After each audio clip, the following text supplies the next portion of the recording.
It's game time. Game time. Game time. We winning, we winning, we winning, we winning. It's game time.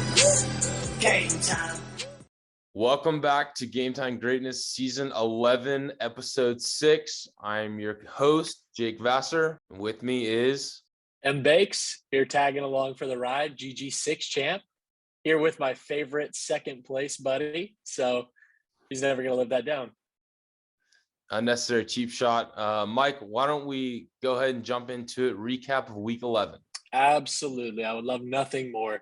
First match we want to look at is obviously my victory. This was really, really massive for me.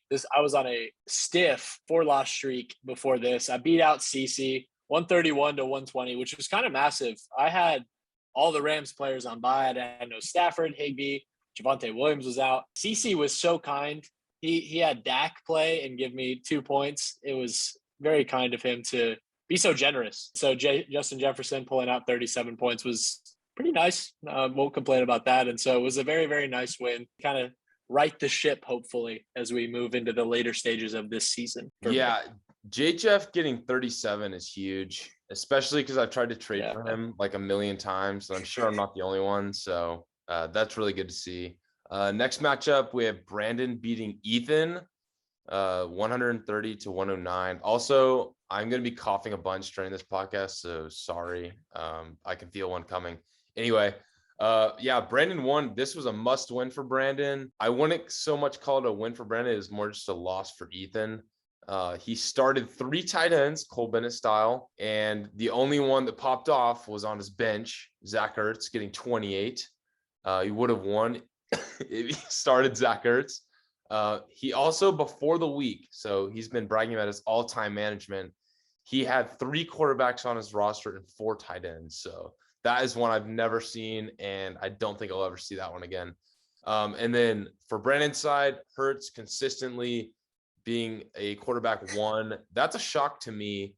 I am not a believer in Hurts, but I'm really coming around to him, and I think it's going to bode well for Brandon the rest of the season. Yeah, I mean, he's just been consistently – he's always got, a really nice floor of like 22 points, which is all you really need for just a very solid quarterback. But he has this upside where he can get at 30 to 34 point range if he's having a good game and actually like throwing. I think he had like 3 rushing touchdowns yesterday, Hurts. And so it's, he has a very high floor for himself, and he's a very consistent quarterback right now. So moving on to the next matchup that we want to recap, Zach pulled out the win versus it was Matt. Yeah.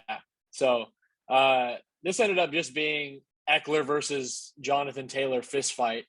Both their running back ones just duking it out to see who's going to win. Zach luckily pulling it out just because not having a lot of players kind of out. I mean, it was really nice that he was able to kind of shuffle Cam Newton in for the 30 piece. But he's had Kyler out 3 weeks in a row. It's really sad to see because Kyler's so fun to watch. This has really been massive for Zach, though, as he just he's staying 1 game above all this huge pack of 5 and 6 teams that we're going to look at. Jake and I will talk about that when we get to the playoff picture and how those things are really kind of stacking up. But it really is massive for him. The loss really doesn't hurt Matt that much. He's still sitting in first place. He has the same record as Noah now. But it's still just overall really, really crazy week for both of them. So we will get to the standings. It's going to be really fun to talk about the standings and the playoff picture moving forward. But yes, huge game for Zach. Me and Brandon, as part of the 5 and 6 pack, we were rooting hard for Matt because we pretty much need, and Mike, you're one of the teams too. We pretty much need all of the number 1, 2, and 3 seeds to keep winning, and then everyone else lose except us. Unfortunately, Zach beat Matt with a great comeback victory too. I mean, I didn't think he was going to pull that one out with Taylor dropping 50, but we have myself beating Grant.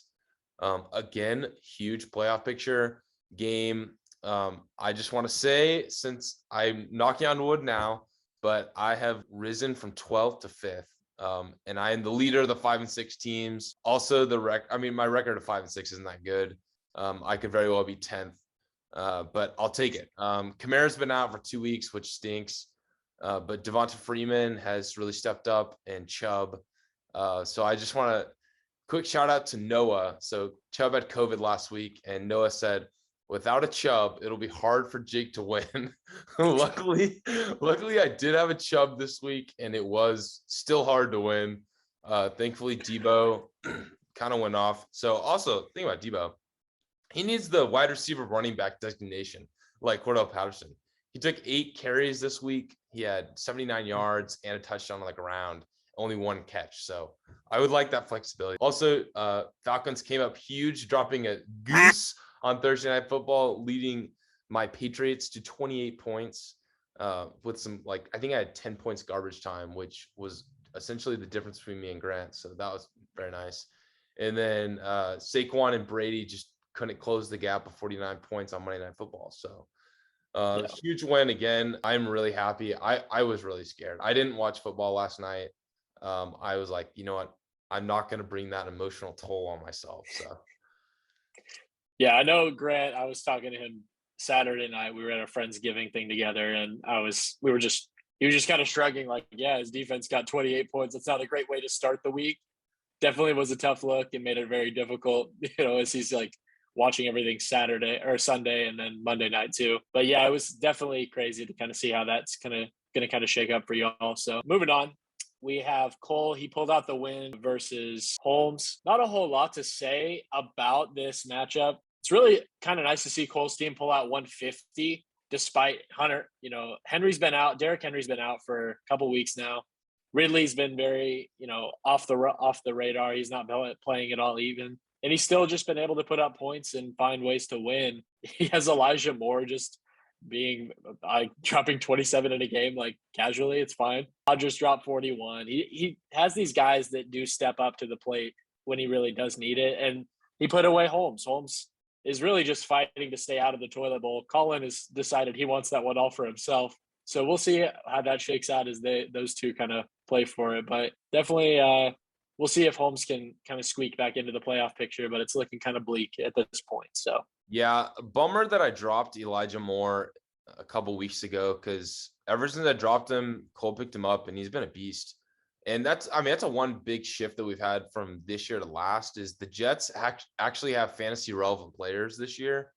And besides Crowder last year, I think that was it. But Michael Carter's been huge for me. I know you dropped him and then I picked him up. Did. So that's a nice swing for me. Unfortunately, he's hurt now, but that's okay. And then lastly, we have the blowout of the week. Noah dropping a quiet 214 out of nowhere too. I did not see this one coming. Jarvis squeaks away from the below 100 club. But Noah's team is looking really, really good. Obviously he has Mark Ingram right now with Kamara still being out. So that definitely helps. But his receiving core, let me read it off for you. Adam Thielen, Keenan Allen, Devonta Adams, and Mooney. Like that's like 80 to 100 points easily. So with huge upside. So I know I don't want to be playing Noah anytime soon. But yeah, and then Jarvis team looks like it's going downhill. Luckily, he already has 7 wins, so he's probably fine for playoffs. I know I've been saying behind the scenes he's not going to make playoffs, but I looked at the matchups and I think he will. But it stinks that he has Damian Williams out now that Clyde's back. He took a huge backseat to Clyde, so that's too bad. But so yeah, that's Week 11 matchups, and now we'll move into the standings and playoff picture. Okay, so now we'll jump into the standings. Grant, if you want to flash them on the screen, obviously they're going to look messy because of the weird way we have the what are they called, divisions this year. Big thing to point out. So up top, we have Matt, who seems to have a secure spot or secure hold on number 1. Noah, pretty clear cut number 2. Jarvis is 3, but he's lost, I think, 3 straight. That might be wrong. Yes, but 3 in a row. Yeah. So he has 7 wins. And one thing we'll get to it later, but actually let's talk about it now. It's funny because in previous years, 7 wins, usually you're not locked into playoffs, but you feel pretty good because the 7 and 6, 6 and 7 threshold. But now that there's 14 games, the 7, I don't think 7 and 7's a lock on playoffs. I think you're going to need 7 and 7 and be like on the high end of points for. So like, I don't know. I think it's gonna get really interesting. Jarvis, so he only has 7 wins now. I think if he loses the next 3 games, he's in big trouble. Zach, again, we talked about it earlier. His win over Matt was huge. He's a game up on the whole squad of 5 and 6 teams, which is Jake, Cole, Mike, Brandon, Grant, and Ethan. And at the bottom, we have CC in last, and Holmes somehow not in last. His team in points are very ugly, but he's in 11th. And again, like he, in theory, could make playoffs. I've written him off, but like we'll get to his remaining schedule. Actually, we'll talk about it now. Well, he's got Mike, Jake, and Jarvis left. And like Mike, Mike, you go and give a feel for your team because I've been pretty confused by it. Obviously, you had 4 straight losses and then you won last week. I have no idea what to think about your team. And then my team's like decent, but we're kind of injured right now. And then Jarvis is on the down. So like, could Holmes take all 3 of these? What are your thoughts? And then you can talk about Jarvis after that. Sure. Yeah. I mean, I think it's very interesting because honestly, I don't have a very good feel for my team at this point. I have no idea what to expect week to week. My receiver core looked really, really solid, very consistent. And now it's just looking like they're just going to be average to just kind of hanging in there. No idea what to expect from most of them week to week. With Holmes' schedule, he plays me this week, and then he plays you, and then he plays Jarvis. So he's 4-7 right now. If he beats me this week, he plays you the following week, where you have Chubb and DJ Moore on bye. Yeah. You're not gonna have Michael Carter still. You're only projected to beat him by like 10 points. And if it's just a fist fight to see who can break 105, I don't know. Maybe he wins. I don't know. Yeah. And then he plays Jarvis, who's lost 3. He's tail spinning. He's lost 3 weeks in a row. Guess Jarvis's fab currently. 89. Wow, good guess. That's spot on. That's actually how much he has. He's only picked up 1 player off of the waiver wire this year. It's Khalif Raymond. Spent $11 on him. Good for him. He spent money on 2 people. Khalif Raymond and Zach Moss. But yes, he's only spent 11. 11. Right. It's beating a dead horse at this point. He's consistently playing. He wants to keep this money. He must think he gets it in real life or something at the end of the season. I don't know. Everyone has kind of glossed over. Like there was 2 weeks in a row that he left Hopkins in his lineup and he didn't play. It's a very tough look. I think it's just because he's at the top of the league that we didn't notice this or look at it. And I know I'm flaming Jarvis right now. I'll be honest. I haven't beat Jarvis in 2 years. Since I have been added back to Game Time Greatness, I have not beaten Jarvis. I don't know why, but there is something kind of to like look here because so many of these teams that are in this 5 and 6 range that have Jarvis on their schedule still, it's not as scary thinking like, oh, this is a 3 seed because I don't believe he's not quite a 3 seed anymore. Yeah.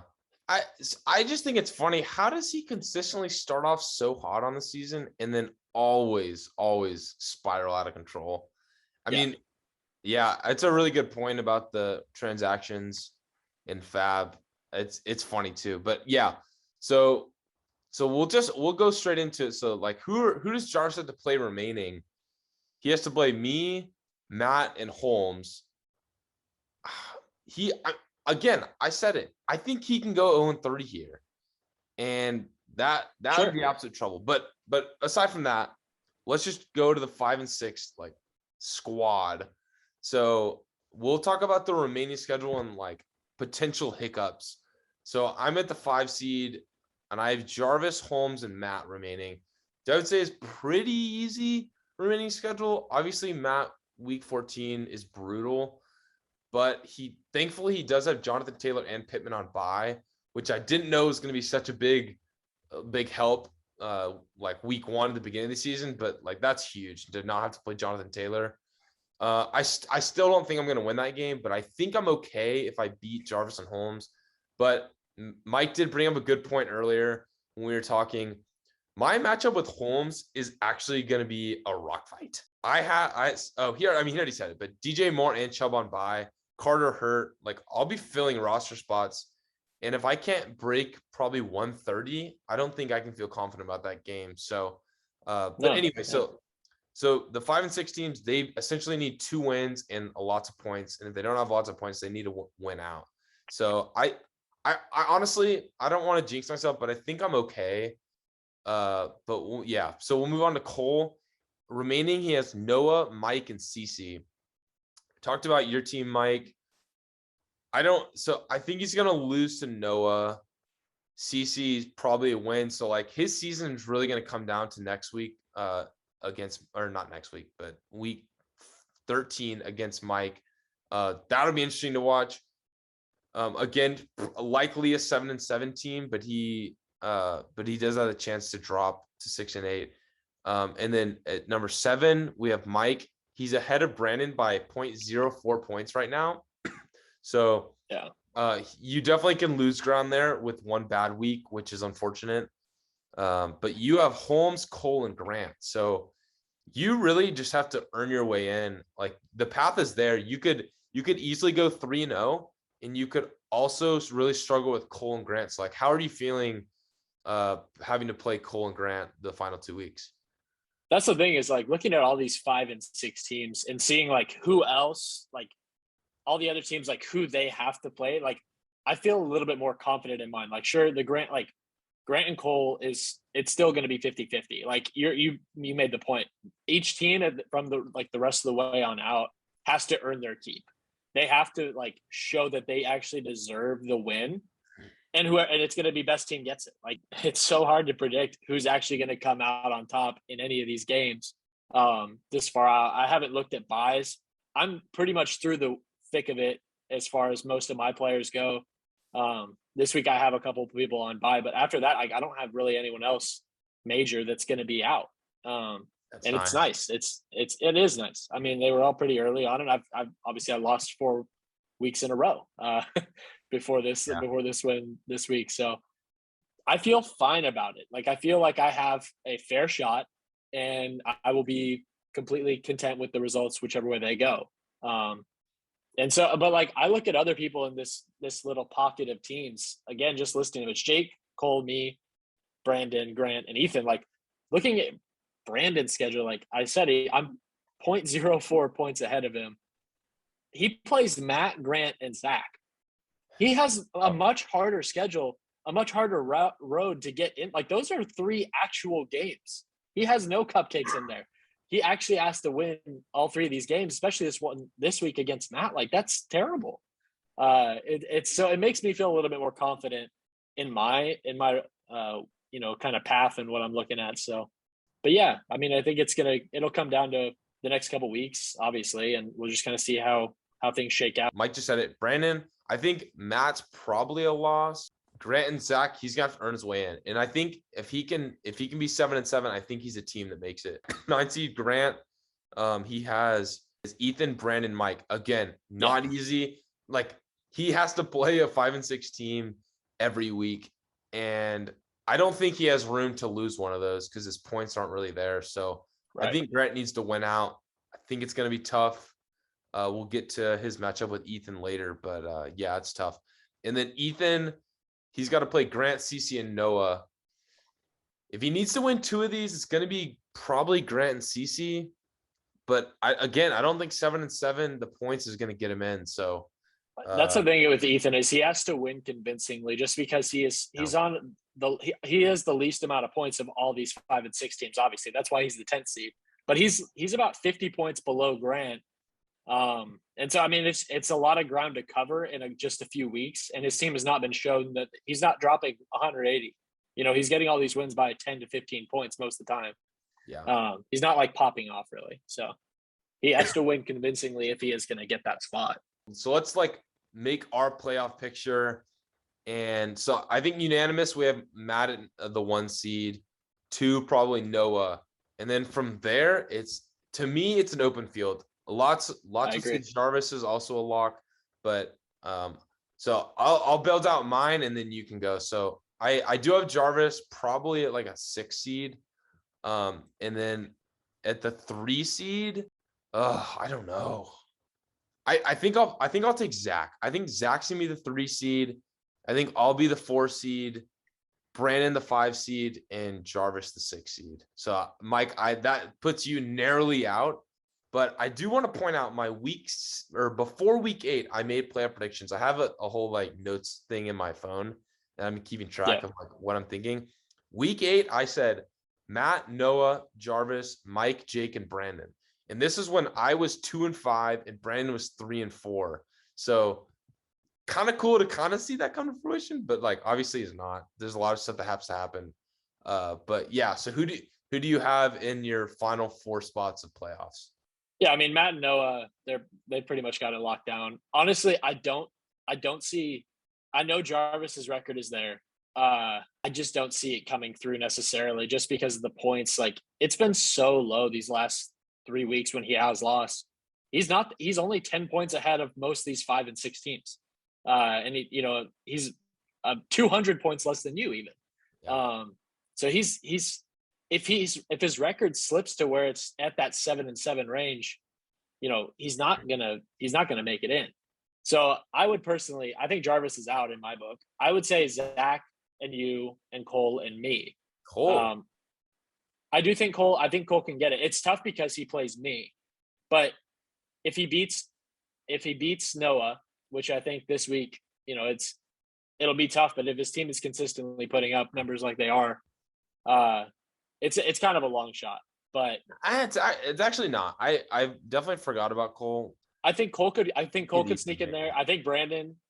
It's just going to be really tough to see him push through with the schedule he has. He has to win 2 of these next 3, and he plays Matt, Grant, and Zach. He might have to win all 3 too. So. Oh no, yeah, no, definitely. I mean, he's still there with the points, but it's hard to cross off a lot of these teams that are still sitting there.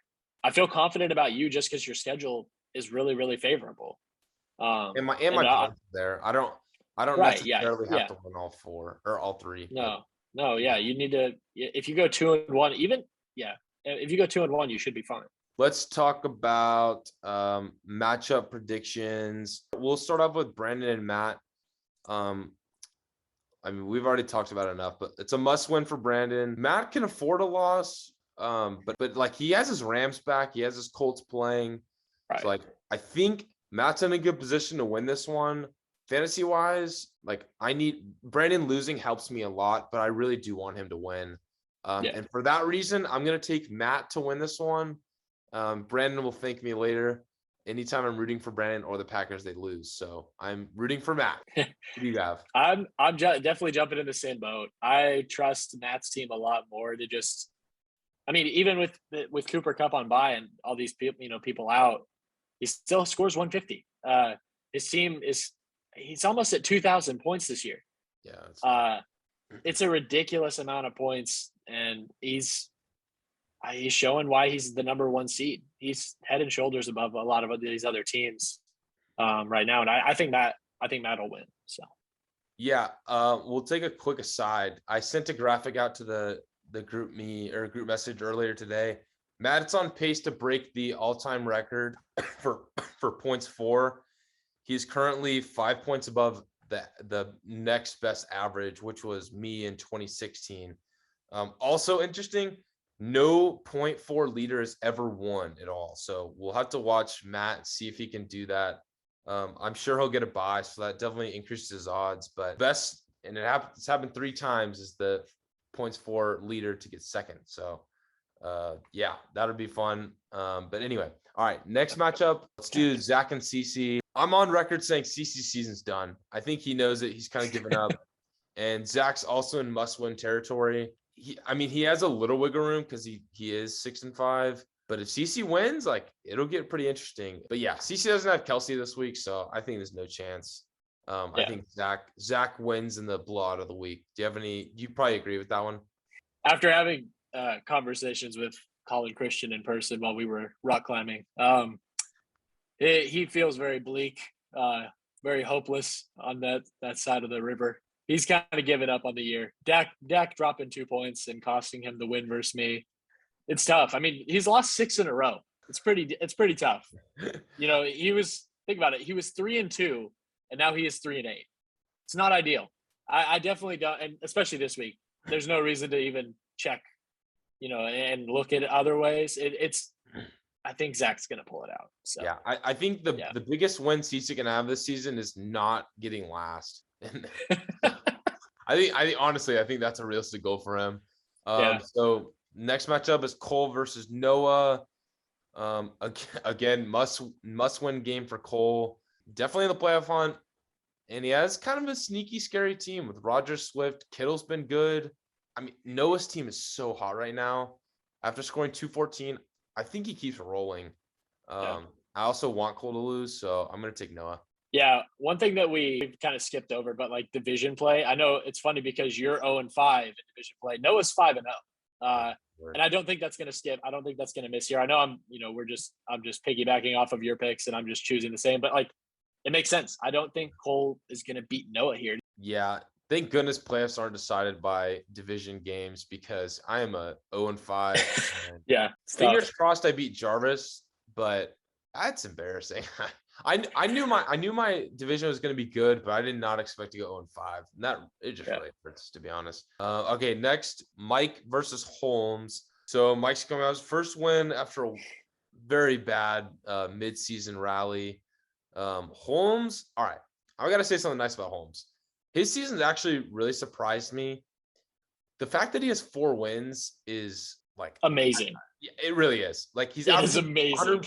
Averaging 114 points a week. I don't know how he has 4 wins. He had more wins than me all season until now, which is a big bummer. But I've kind of figured him out.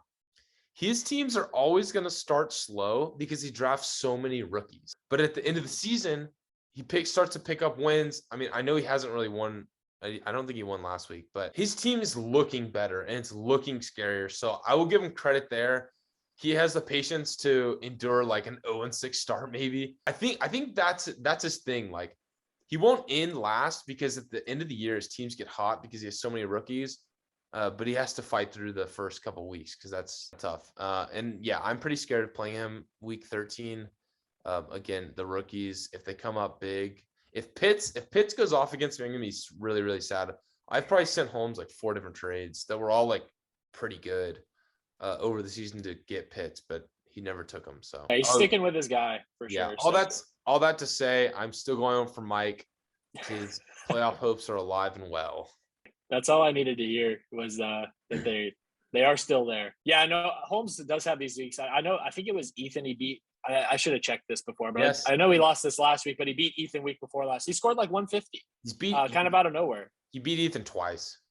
Yeah, I know. It is kind of crazy, but he's got 200 points scored less than like anyone else in the league. He's had so many weeks where it's just barely scraping by like the 102, 103, even without like a lot of players on bye. He's been shuffling quarterbacks in and out. He can't really find someone that's consistently going to get him that, 20 to 25 points a week. It's tough. It's definitely tough to endure these rookie heavy teams and watch them kind of pull through at the end of the year. But we'll see if it's too late for him, but I'm definitely going to pick myself here. I have all the Rams players coming back off of bye, which is nice. So I get to shuffle them back in and hopefully get back to that usual kind of scoring range that I'm at. Another win, definitely need it. So all right, next matchup, Jake versus Jarvis. This game doesn't mean much for Jarvis, but it's huge for me. I got smoked by Mahomes week 1, and thank goodness the Chiefs are on bye, so I don't have to play him again. The big question is, will Jarvis notice that Mahomes is on bye? along with D-Hop, I believe, is also on bye. Anyway, yeah, I'm definitely taking myself. This is a big letdown spot for me. I definitely if I lose, I don't deserve anything to be in playoffs, or I will quit fantasy. But unfortunately, I think it's looking like this 3-loss streak is going to go to 4 for Jarvis. I'm picking you as well. So great segue. So, all right, matchup of the week. It is Grant versus Ethan. And so current roster, Ethan does not have a receiver to start. He doesn't have a third receiver. If you asked me, he's going to spend all 24 fab on Cedric Wilson tomorrow. Today's Tuesday. Yeah. So I think he's going to spend all 24. Now, wouldn't it be funny if Jarvis slides in and drops all his money on Cedric Wilson because it's almost a lock start because CD's probably not going to play. Amari Cooper's out. Thanksgiving game. That would be hilarious. I would text Jarvis and say pick him up, but I don't want to play against Cedric Wilson, and I'm playing Jarvis, so I will not do that to you, Ethan. But it is in my head, but yeah, this podcast is going to come out after the fact, but I promise you, Ethan drops all his fab on Cedric Wilson. I do think Ethan wins this one though. It's just a feeling. I don't really know. I haven't looked into Grant's team that much, and they've just kind of been like average all year. But I think Ethan's gonna win. Yeah, I think Ethan's gonna win. I think it's interesting that you put it that way. Ethan, I think his team is a little bit phony. I think him having 5 wins, honestly, is kind of stellar in my mind. I'm going Grant here. I like Grant's team a lot more just because it's a lot more consistent. I know Ethan does have McCaffrey back finally. We'll see how that ends up kind of playing out. I know he had a really good showing last week, but besides McCaffrey, there's not really a lot of players you have to worry about on Ethan's roster. And I think Grant can kind of patch together the work to, make the difference there. So yeah. I'm going with Grant. I think he's going to win out. And is this a loser leaves town match? Probably an unsaid loser leaves town. They both need to win out. So this could be. It's matchup of the week, and whichever one of these teams loses and goes to 5 and 7, it's going to be really, really tough. Especially because both of these teams are on the lower side of points scored out of the 5 and 6 bunch right now. These are the 9 and 10. Like whichever team loses this, it's pretty much a nail in the coffin. Imagine the emotional meltdown of Ethan if he loses this week. That'd be so funny. Grant, I think, could handle himself well. It would be hilarious if he loses. Yeah. Ethan is leaving the group chat. He's checked out. We won't see him again until the draft. I'm excited for that. For honestly, this whole week, it's gonna be a good week of Thanksgiving football, and then also really good matchups on Sunday. So this is a fun little one. I didn't have too long to prep it. It was kind of off the cuff. I'm going with what TV show is this player or person's team most like, and we'll just kind of get right into it. It's definitely want to start with Ethan. This is a very, very clear-cut one. Ethan is legitimately Pawn Stars. He is that guy that comes into the store with a Charizard collection and wants $300,000. He's offering trades left and right. Oh, Robbie Anderson. Oh, here's Rashad Penny. Anyone that's complete garbage. Ethan is the king of asking for the whole farm and everything that's completely good and pure on your team for his garbage. He is amazing at this. All right. So when I first saw this, I was going to ask you: is he the Pawn Star owner, or is he the guys who come in? He's clearly the guy who comes in asking way too much. I think he plays a little bit of both. I think he plays a little bit of both sides of the table, because anytime you're like, okay, Robbie Anderson, I mean, let's be real, he's not worth Justin Jefferson. No, let me stop you. He's always on the customer side, but sometimes he's selling to the pawn store guy, and sometimes he's buying from the pawn shop. Also, who shops at pawn shops? But anyway, true. So Ethan comes in. Yeah, you're right. He sells the Charizard, or tries to sell the Charizard for $300,000, and then he also comes in the shop looking to buy other Pokemon cards, and he's like, "Oh, that one sucks. I'll give you $2 for it." And then they say no, and then it's just a dying cycle of just bad trading with Ethan. You know what? I'm so done with Ethan trading. I sent him some really good trades this year, and every single time he's always asking for more. So I will probably go ahead. Has anyone ever actually made a trade with Ethan? I don't think. I was about to say that. I was like, I don't remember the last time he actually had a trade go through. I don't either. And we could put a book together with screenshots of texts of conversations that we have had going back and forth with him, where he's just asking for way too much for whatever player it is that he has on the table at the time. And it's funny because then the day later, if you play your cards right, most of the time he's just going to drop that player a week later anyway. Yeah. So the best part, tough look for my guy. We'll close out Ethan's with the fact that Robbie Anderson is alive and well now that Cam Newton's back at quarterback. That's hilarious. He's been really good. I think CeCe has him. But yeah, he's been pretty good on CeCe's team. But anyway, all right, go ahead with Matt.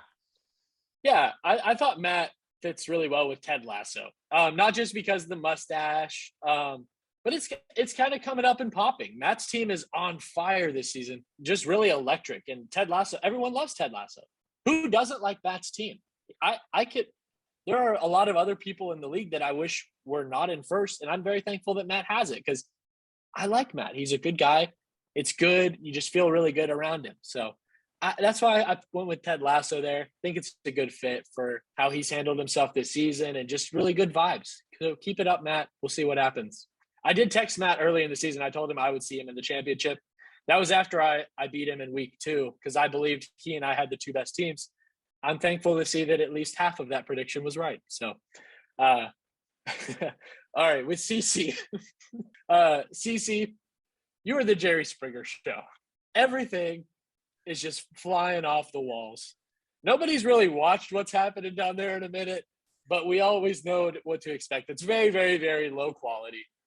The preparation that goes into it is very little at best. And the characters that we see are just crazy.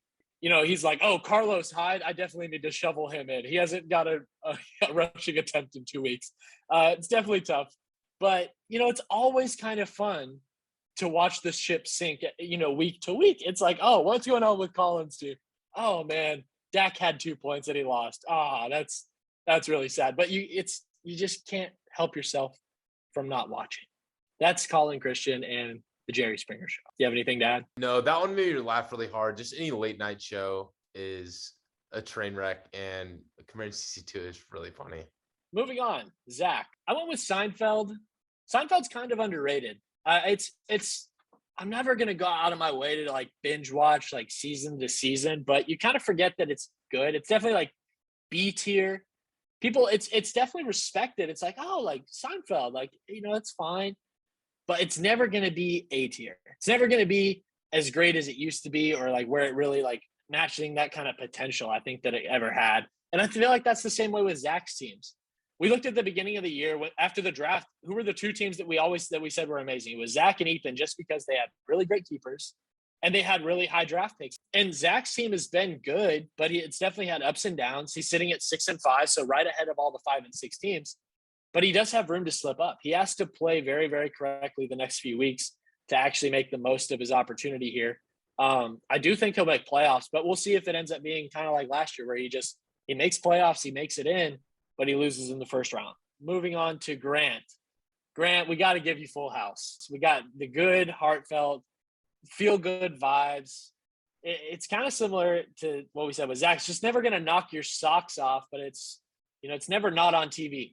It's always in the middle of things, but it probably hasn't aged the best, but it's still it's fine. You're content with it. And so that's what we have with Full House. So for Grant, Brandon, you're American Idol. Amazing show early on in the seasons, captivating. Everybody was watching this show. We loved Randy. We loved Simon. We loved the whole production. Everything that went into the show was so great. It was one of the best shows that there was. What a fall from grace it has had. Even you have had a great fall from grace. You even moved to Fort Myers because you're retired. And it's just very tough to see the shambles that your fantasy career has been left to. I really hope you can make playoffs, but it's going to be kind of tough. You have any thoughts on American Idol and Brandon Scott? No, it's pretty good. All I know is American Idol is huge in 2012 and 2013, and we haven't seen much of it since. So moving on to Holmes, we'll kind of push through these pretty quickly. I went with Sweet Life on Deck. So Sweet Life of Zach and Cody was a great TV show, really fun. A lot of young a lot of young actors that were on that show, like Ashley Tisdale, Brenda Song, all these like fun little Disney age characters. But, you know, they never really matched the hype. They never like grew up to be starring in all these big, huge movies or anything like that. He bets so much on all these younger rookies, and a lot of times they don't pan out, unfortunately. But it is fun. It's a fun team to root for, but it just doesn't work out all the best sometimes. So moving on to Cole. I said you were WandaVision just because this season, especially for you, is like really slow, like confusing at start, but WandaVision had an amazing finish. If any of you guys haven't watched it, it ends up kind of panning out pretty well. Cole is just consistently managing his team properly. He always has the right start, sit decisions. He's always just going to be able, like, he just knows, like, he has a very good instinct on who to play and who not to play. Because he always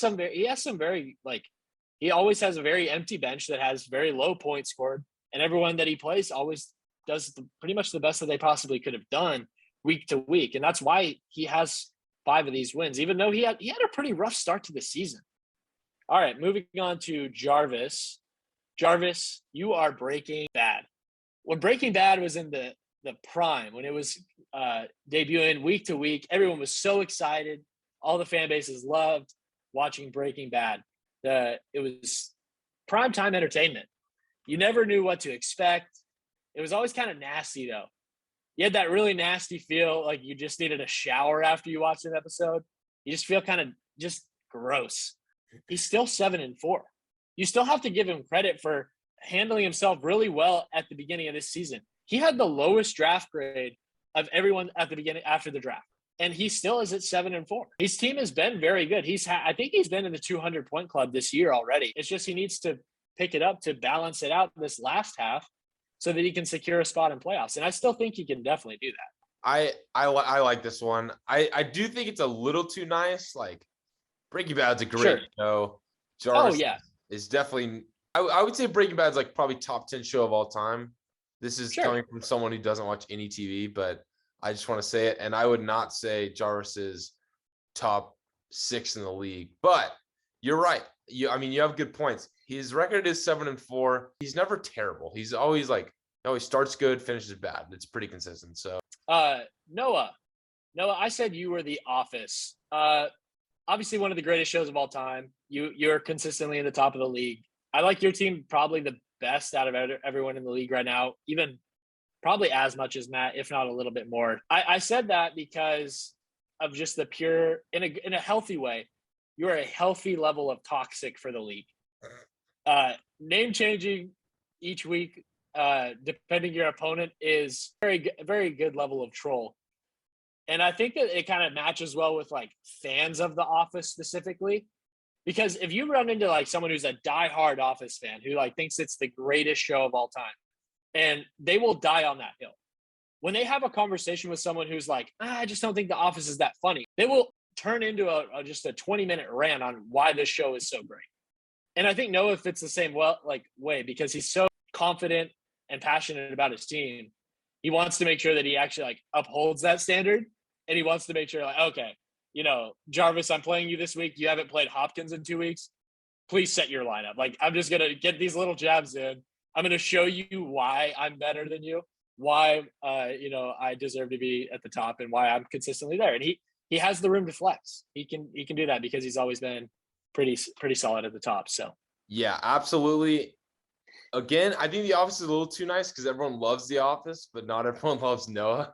But that's true. Yeah. I think you're spot on with he's a healthy villain to the league. I truly believe if Noah started being nice to everyone and then we all started like warming up to him, I think his team would be terrible. I think he thrives, and I think his team thrives off everyone not liking him, and that's why he's always so good. Like, it wouldn't be our league would not be the same if Noah was Mr. Nice Guy. It wouldn't be the same if he called me by my name.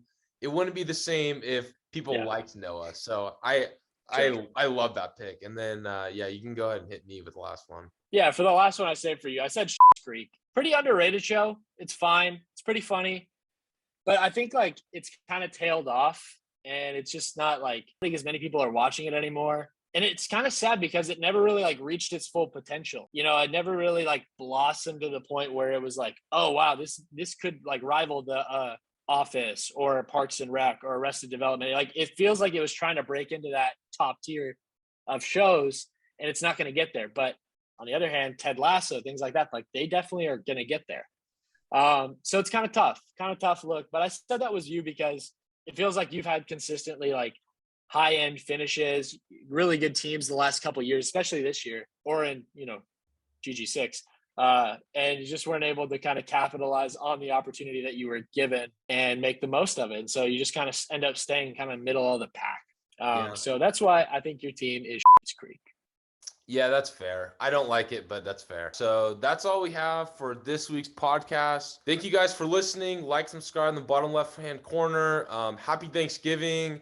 Enjoy the time with your family and friends. Watch football, but not too much football. The people are more important. So with that, we'll go ahead and close and see you guys next week.